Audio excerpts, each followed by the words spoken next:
Howdy ho, everybody. I can run the equipment. Coming to you cordless from glamorous Minneapolis. It's Friday night, June 5th, 2026. I'm Jim Peters. Welcome to another edition of Jim Peters at Night. I know what you're thinking. It's Friday. What are you doing, Jim? Believe it or not, I decided to do this. Now, I didn't have a chance to shower, but you can't smell me from where you're sitting anyway. So, does anyone ask Scott Pelley if he showered when he did 60 Minutes? I don't think so. He might have not showered. Yeah, this is like an experiment. I'm gonna try this out. We've done the show live on tape for quite a while now, basically since before the first of the year even. And we might do these Fridays, Jimcast, but even if we still might tape them a day ahead of time. I don't know. I'm playing with this idea, but I decided to do this anyway. So, oh, by the way, this is show number 357. This one's gonna count. So what's going on today? I'll tell you what's going on. Last night, Jonathan Lockwood is our guest, military historian. We talked about the war in Iran and the war in Ukraine today, and Jonathan and I mentioned this, if I'm right. Today, um, Putin rebuffed Zelensky's offer to meet in person at a neutral site because he said it was pointless. And the thing is, as Jonathan and I talked, this has been really interesting. I was listening to a guy named Dan Hoffman, who's a Fox News contributor, and he was saying it's true. This war was expected to last 3 days, and we're over 4 years into it. And now finally, it's been very begrudgingly, but the press is finally starting to recognize the fact that Ukraine is actually winning. And I have to give Lockwood credit. He said like a year and a half ago, Ukraine was winning, and that for them to get out of the war at that point would be pointless because they're winning. And now the mainstream press finally is acknowledging this, that they're winning. But they're also acknowledging the fact that Putin's in a quandary. So the Russians have lost over 1 million troops. Over 1 million people have died in this war. And they're actually losing ground at this point after 4 years. There's no real out for him. Jonathan says at some point they're just going to declare victory and leave. But Hoffman was saying, a lot of other people are saying too, that there's really that Putin will last it out till the bitter end. He'll die before he'll get out of there, and that's probably true. I mean, apparently he's become extremely paranoid that internally he's going to be taken out, and there's a lot of people who are planning for his demise. I've also heard that if for some reason he does go away, whether that be die or whatever, the new regime would end the war immediately. It's pointless. I mean, it just is. It's a tiny little country, but it's amazing how this tiny little country has put up this extremely robust defense toward this supposed giant. But then again, okay, supposed giant, Lockwood has talked about this. We talked about this yesterday too. I mean, he's been talking about this for a year. The Russians are still using donkeys. The Russian army still uses donkeys. These people are about as low tech as you can imagine. And conversely, the Ukrainians are now considered the masters of drone warfare worldwide. The Americans are learning stuff from them. They're masters at this, which was the primary reason they're winning.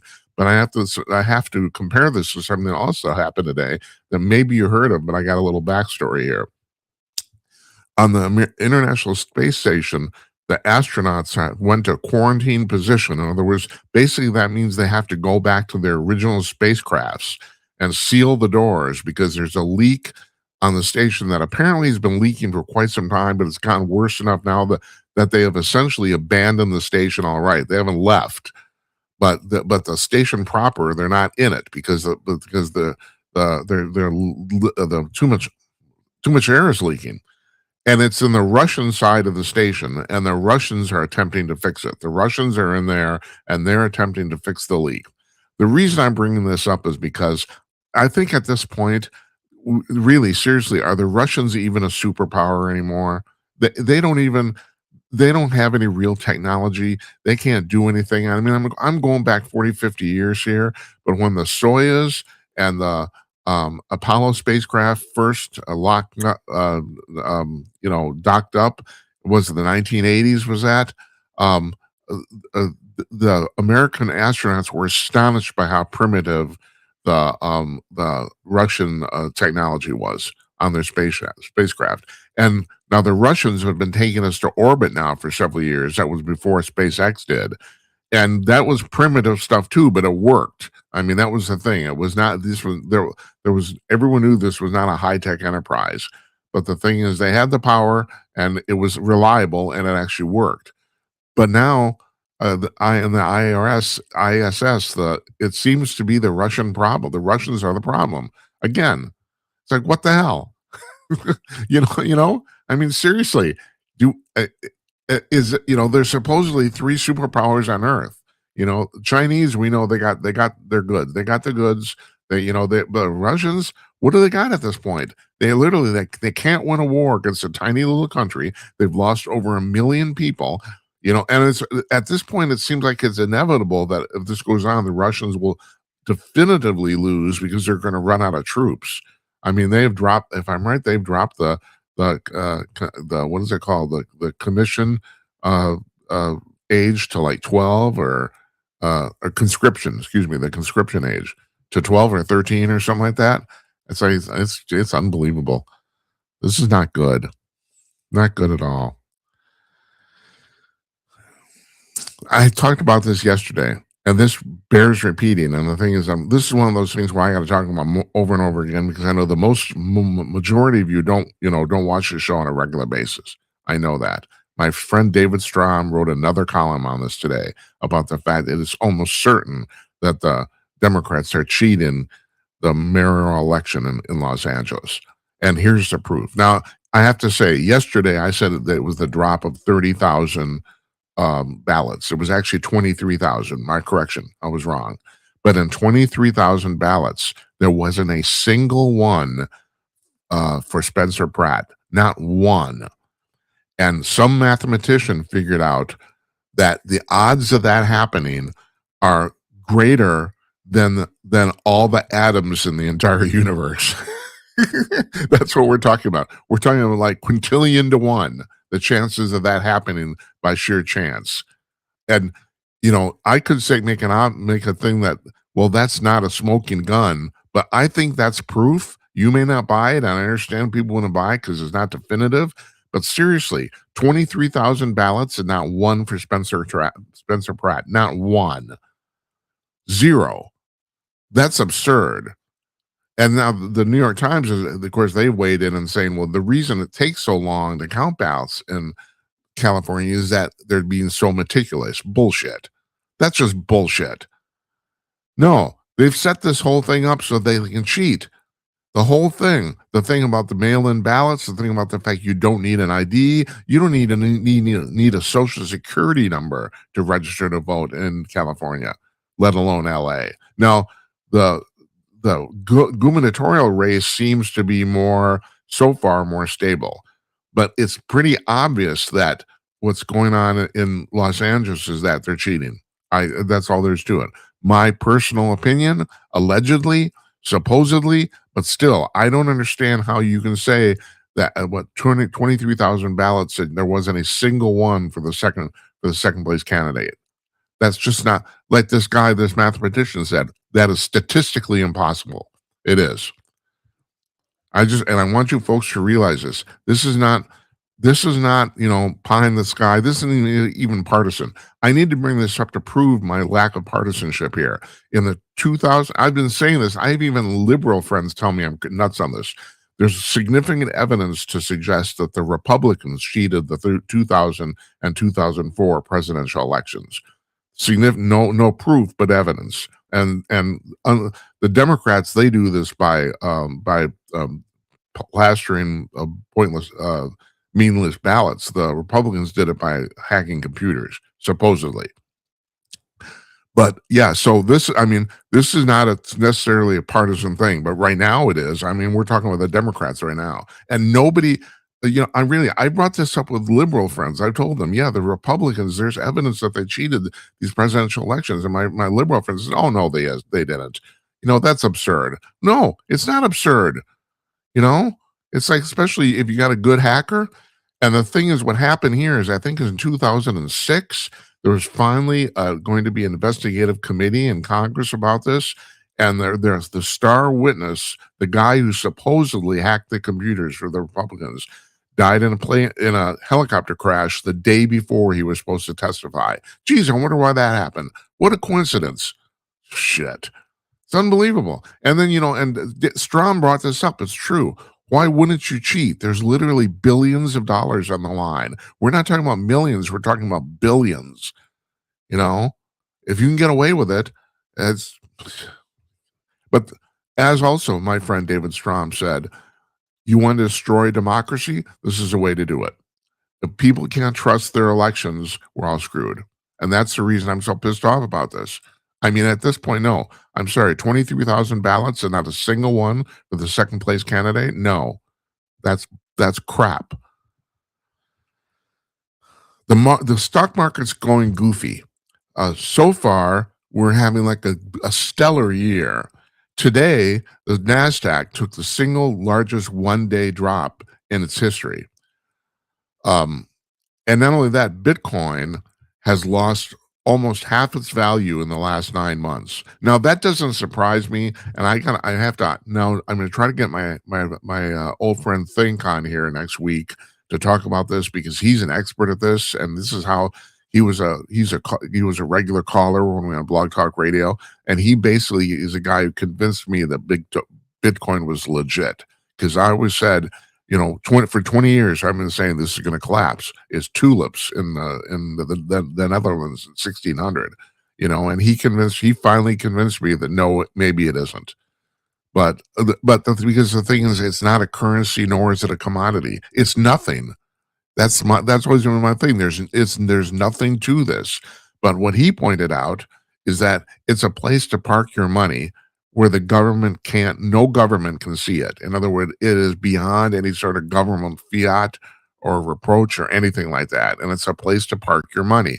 And okay, maybe he's right. Maybe for that, it's actually worth something. Maybe it is, but if you're holding onto your Bitcoin, you lost a lot of money in the last 9 months. Now, next Friday, a week from today, SpaceX is going to go public. And the interesting thing about that, first of all, it's going to make Elon Musk the first trillionaire on the planet. There's that. But the way they're handling this IPO is that most IPOs put aside about 5% of the stock for what they call retail investors. Those are people like at Ameriprise or E-Trade or whatever, that you got your account and you can buy some. Usually it's a very small amount. Almost the entirety of an IPO goes to institutional investors. SpaceX has put aside 30% of their stock for that, which was historically a very, very high number. And they're expecting massive amounts of people to buy into this or attempt to. What is it? Goldman Sachs said they're going to have that if they get enough, if more people ask for the stock than they have stock on hand, which is likely at this point, they're going to have a lottery. That's the way they're going to handle it. I don't know how other people are going to handle it, but you're talking about and it's priced. The opening price is $135 a share. It'll probably, who knows what it'll go up to on the first day. Now, there's another thing going on here too, and this is actually one of the reasons I decided to do this on a Friday. So, the UFO disclosure thing, and we talk about that a lot here too. Now, believe it or not, these two things can kind of be tangentially connected. Musk has said, and he's got a point here. He said, "I'm involved in space more than any single American in the country, more than any single person." And he said, "I don't know squat about aliens. I've never heard about UFOs. I've never seen or heard anything." And you're right. You'd think he would, of all the people that he would. Now, maybe he's lying. Who knows? Excuse me. But that's what he's publicly said. Now, conversely, a lot of people have been saying there have been rumors going around for months since the first of the year that at this year, Donald Trump is going to make a declaration about the fact that extraterrestrials are coming to Earth. There's some proof of this because supposedly, this is supposedly all confirmed. Ross Coulthart of News Nation says he knows this for a fact that the U.S. Mint has already struck a commemorative coin, uh, signifying Trump's announcement of the fact that aliens are here. That's all. This has already been minted. Apparently, the coins already exist. So you're thinking, and they're dated. So I guess it's going to happen sometime this year. There's been this rumor it's going to happen on the 79th anniversary of the Roswell crash, which is on July 9th, if I'm right. But that said, and also the other thing is too, as some people in Coulthard have said too, it will probably be what you call a soft disclosure. In other words, the president might say it's happening, but there might not be any more detail than that, like where they're coming from, who they are. And I've said for 30 years that we have these crashed vehicles. I knew that for a fact, but I've never known beyond where they're coming from. Excuse me. Oh God, it's terrible. I'm doing this on television. or who the where what they're doing or why they're here. I'm only speculating, as is everybody else so far. But somebody brought this up, and that is, especially regarding these scientists that are missing, there might be some chance that some defense contractor somewhere has cracked the anti-gravity propulsion issue. And if that's the case, and if this comes out, SpaceX stock might suddenly be worthless. And I'm just telling you that that's true. We're using raw power, Newtonian physics, to get these rockets up in the air. And what if we don't have to? All of a sudden, then it's like somebody said the Artemis rocket is suddenly literally just junk. It's worthless. And the chances of that happening this year, that coming are probably fairly thin. But that's the thing. You might buy a shitload of SpaceX stock next week, and in a year or two, it might be worth pennies. So I don't even know if that's a warning. That's just a speculative opinion on my part. But the thing is, I mean, that is true. If that happens, that's almost certainly what would happen to the stock. So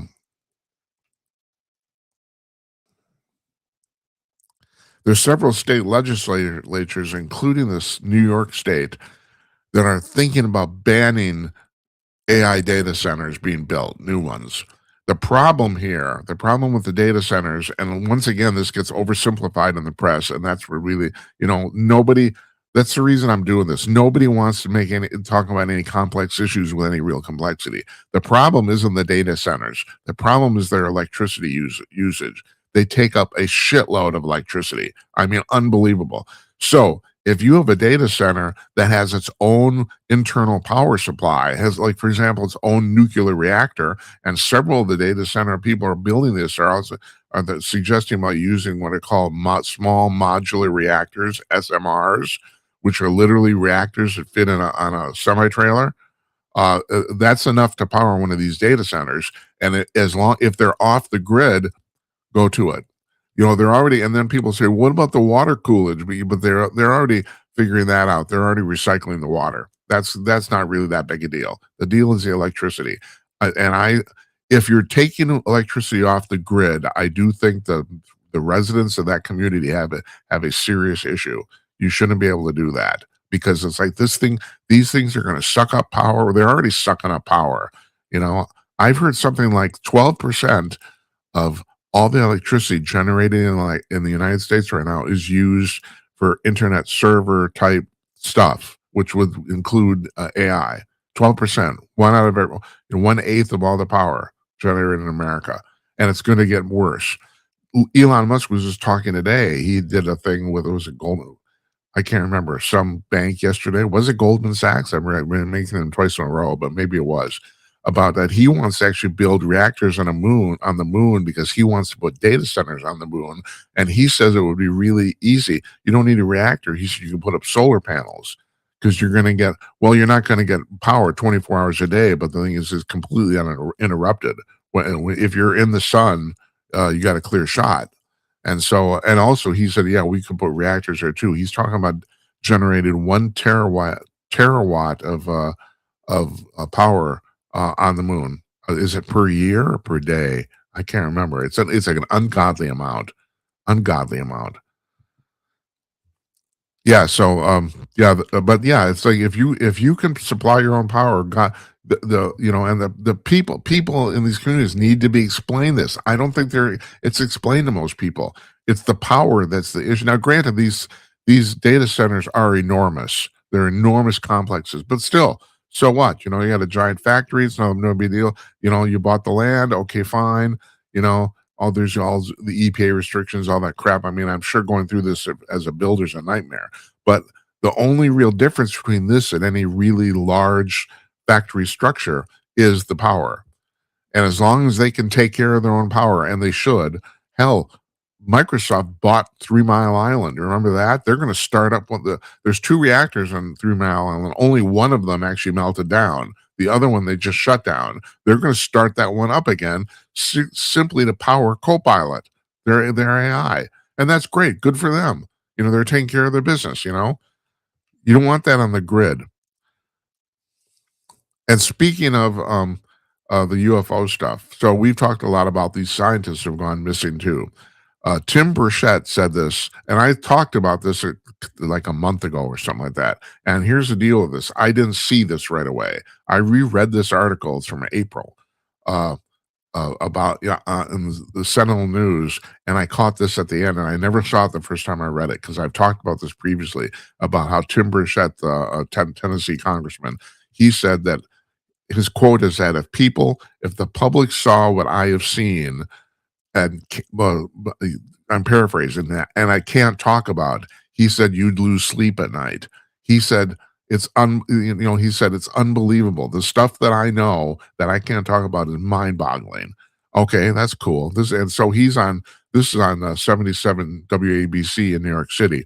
But he also said, and this is really prescient here, all those people who went missing, those scientists, the probably the primary one, and the guy who started the whole thing as far as investigation was General McClassland, and Burchett said he was really dialed into the UFO thing. He was basically the gatekeeper at Los Alamos of the UFO information. And now he says there's some indication that McClassland might have killed himself because apparently he was actually starting to experience cognitive decline. And Burchett said it wouldn't surprise me, and his wife has now said the same thing too. That maybe she said she couldn't determine he had a cache of weapons at home, and of course that he, as a responsible gun owner, he locked up. And they opened the cache, and she said she couldn't tell if anything was missing or not. That he didn't take his phone, he didn't do that. So he just walked out of the house, has never been seen again. But now she is starting to think that it wouldn't surprise her if he killed himself. And God knows, people, I don't know if you've experienced this with a relative, it's so go watching somebody go through dementia is so painful. It is.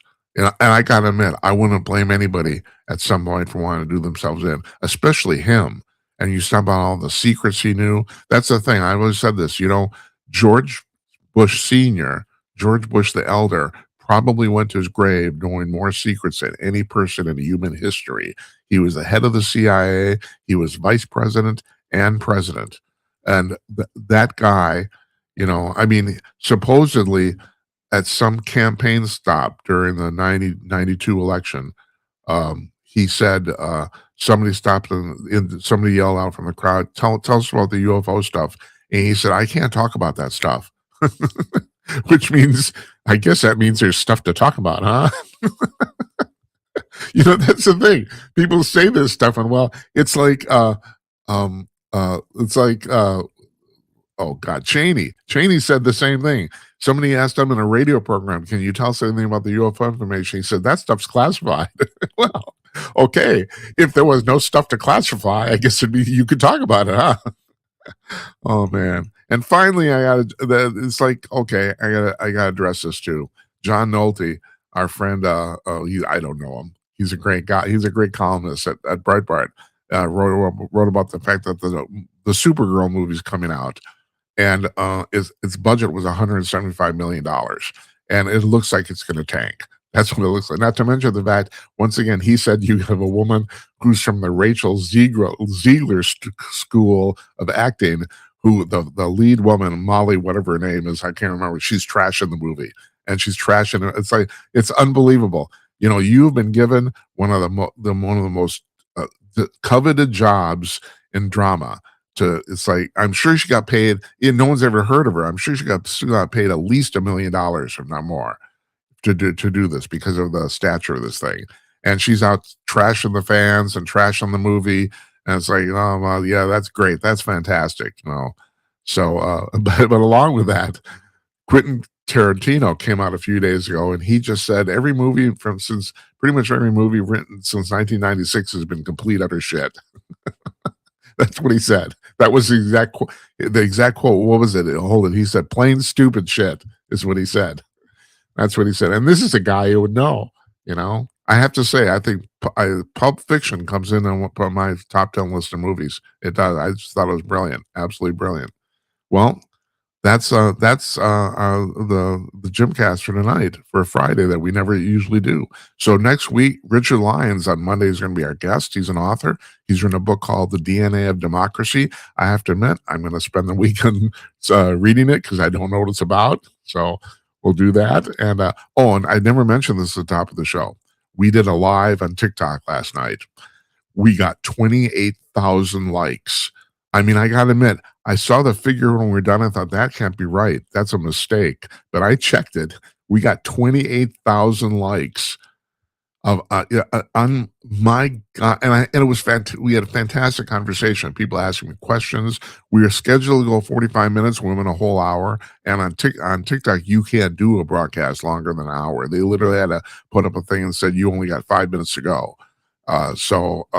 Yeah, it was really a fantastic experience. I want to thank everybody on TikTok that tuned in and talked to me and asked questions and said hello.